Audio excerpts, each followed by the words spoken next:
So let's have a look at this get superglobal. If we click on that link on that superglobals page, the first thing that we get to see is basically the information that before we could use this http underscore get underscore vars, but it's been deprecated. So now we only use underscore get. And what it is, it's an associative array of variables passed to the current script via the URL parameters, basically HTTP GET request.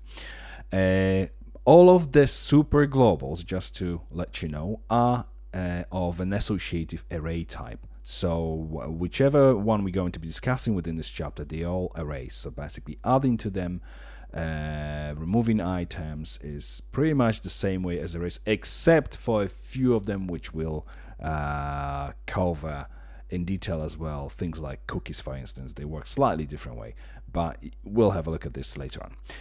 So basically, we've got this get. How do we get data to this array? We can do it manually by simply assigning data. So if we go back to our editor, we can use this get underscore get. As you can see, my editor straight away prompts me to select one of those super globals, and let's say the first variable array item in this super global get is going to be, let's say, school.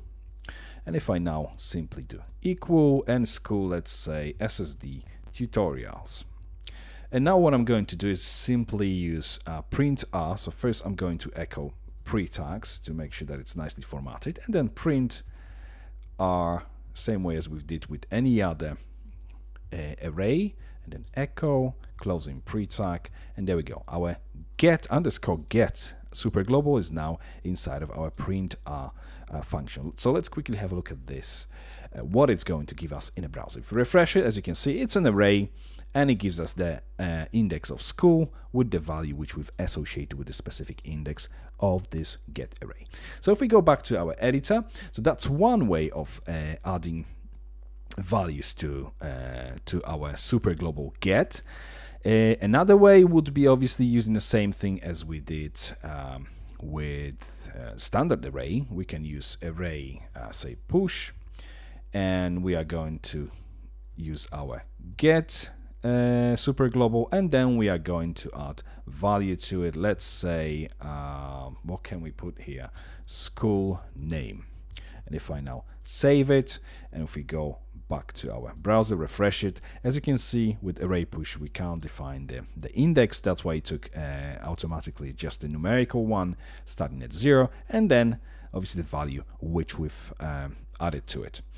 Now, this is one of the ways of doing this, but if we can do it this way, then why would we actually bother with those super globals at all?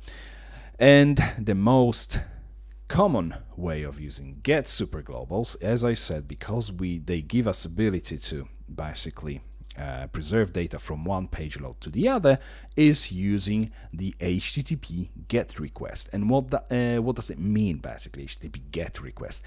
It's simply the query string in the URL field. Basically, you've got your domain, you've got, let's say, about us page or something like this, and the query string starts with a question mark, and then we have variable names, basically the indexes of this get array, the super global, as first item. So let's say school would be like this. Then we have equal symbol to indicate that we assign in value to it, and let's say SSD space tutorials. And then if we want to add another variable to it, another index to this super global get, we can use and symbol. Then we go, let's say name equals Sebastian Sulinski, and so on. Obviously, I need to remove this about us page because we are not on any about us page. We're straight out under the domain, basically, which we've got here, and we pointed to the index.php file. So I'm just removing this. But after the / just make sure that you've got this question mark, and then put as many variables as you want. So it's variable name, and then the value associated with this next one, basically concatenated with the and symbol, then the variable name, variable, basically the index of the get variable, and then equal, and again value, and you can put as many as you want. So if I now just hit enter, you can see that this, whatever I put in this query string here, has been passed to this get super global, and now it's basically displaying everything I put in the URL on our page. So now, as you can see, if we can do it this way, what we could basically do is create a link on a page with the same query string and just pass this data from this page to the other. And this is one of the ways that you can actually do it. You can use this get superglobal with basically creating a query string to another page and passing the variables this way. If we go back to our editor, another way of doing this would be by using the form, basically the standard HTML form. So let's quickly have a look at this as well.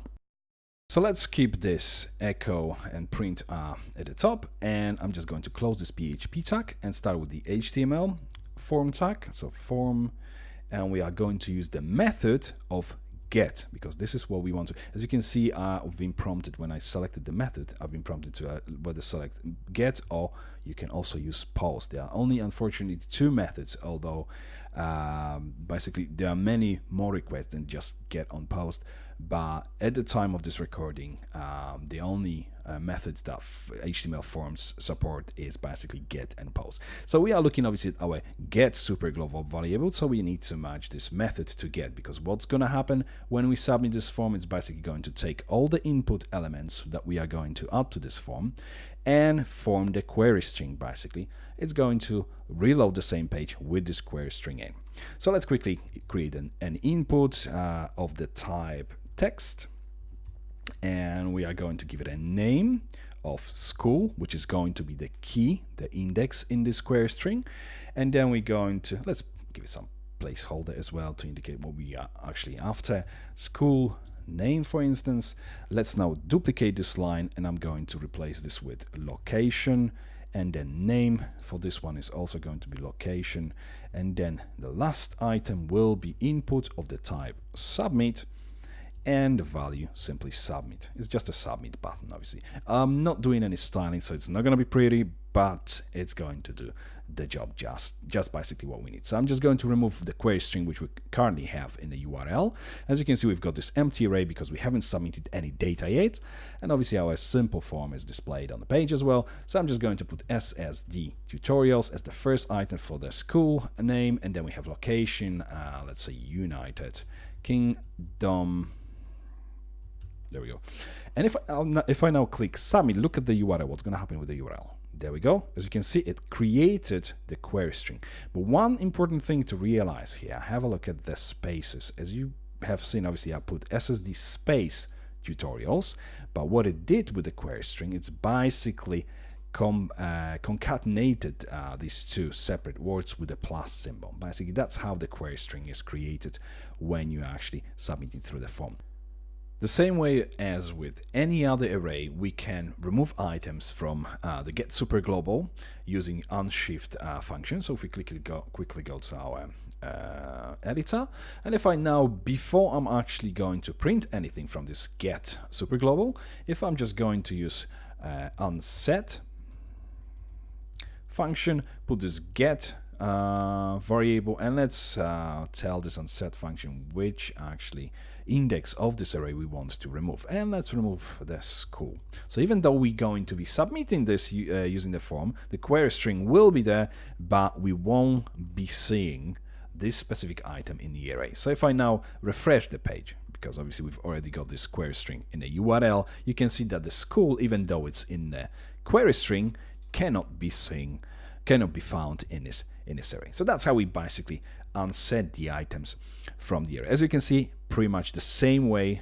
as with any standard array. What else can we do? We can add to it, obviously. We know about this, but let's try and associate the superglobal with any standard variable. So URL data, let's say, and let's simply associate whatever we've got in this get superglobal with it.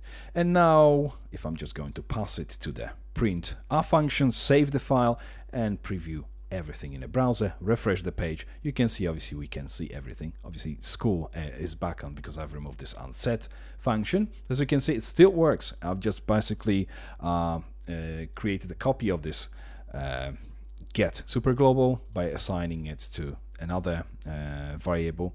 Let's add to it now, just using this URL data, and let's add another item. Let's call it, let's say, I don't know, time and let's set it to 1945 or whatever else. I'm really just putting some random data here. So if we now save the file, you should see now that we're going to have another item. As you can see, time, even though we cannot see it in a query string, in the URL, we still have it in our array because we simply added this manually. And it doesn't matter whether we're going to be basically associating this with a new variable. We just use the super global straight away this way.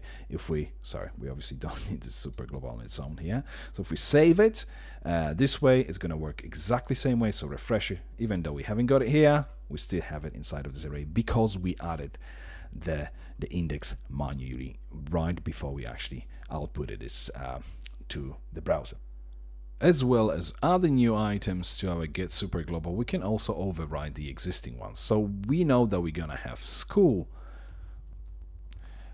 item in our get super global. Let's overwrite it with something different. Let's say some other school. If I now save it, and if we preview the page in a browser, we've got this query string obviously in the URL, so let's just simply refresh it and have a look at this school item here in the array. There we go. Even though we have SSD tutorials passed through the query string, because we've overwritten, now our get super global has a completely different value associated with it, obviously. Now let's go back to the editor and have a look at another example. We can use query string to create links. So let's create the anchor tag ahref, and let's simply put the / because we want to link to the same page, basically to our homepage of this project. And let's put the question mark. Then we're going to go for the index of page equals, and let's say about, and then end symbol. When you're creating links manually this way, basically from within the HTML, you should probably use it as HTML entity. So end symbol would be end symbol plus AMP and semicolon. And then let's give it another one, ID equals, let's say 2. And then the label will be about us, for instance. If we save it, if we go back to our browser, refresh the page, we've got this link here. Obviously, it's not pretty, but it's not about formatting. It's basically about functionality now. If you can, as you can see, when I mouse over this link, have a look at here in the bottom left corner. It gives me question mark page equals about an end symbol. It's not end AMP with semicolon, because obviously that's how this HTML entity symbol is converted. And then we have ID equals 2. So if I click on this link, there we go, you can see our query string is now in a URL. Again, if you don't know what's happening with this end symbol here, basically learn a bit more about HTML entities, but I'm pretty sure if you're familiar with HTML, you know about this already anyway. So page equals about us, there we go, page index and about, sorry, not about us, it's just about obviously, and then we have ID of 2, ID index of 2, and then we have time and school, which have been added to obviously our query string manually by using this assignment here. So that's pretty much, you could obviously use the end symbol here like this, but that's how you probably should be doing this, obviously from within the HTML. So that's pretty much our get super global. Let's move to the next video and have a look at the post one.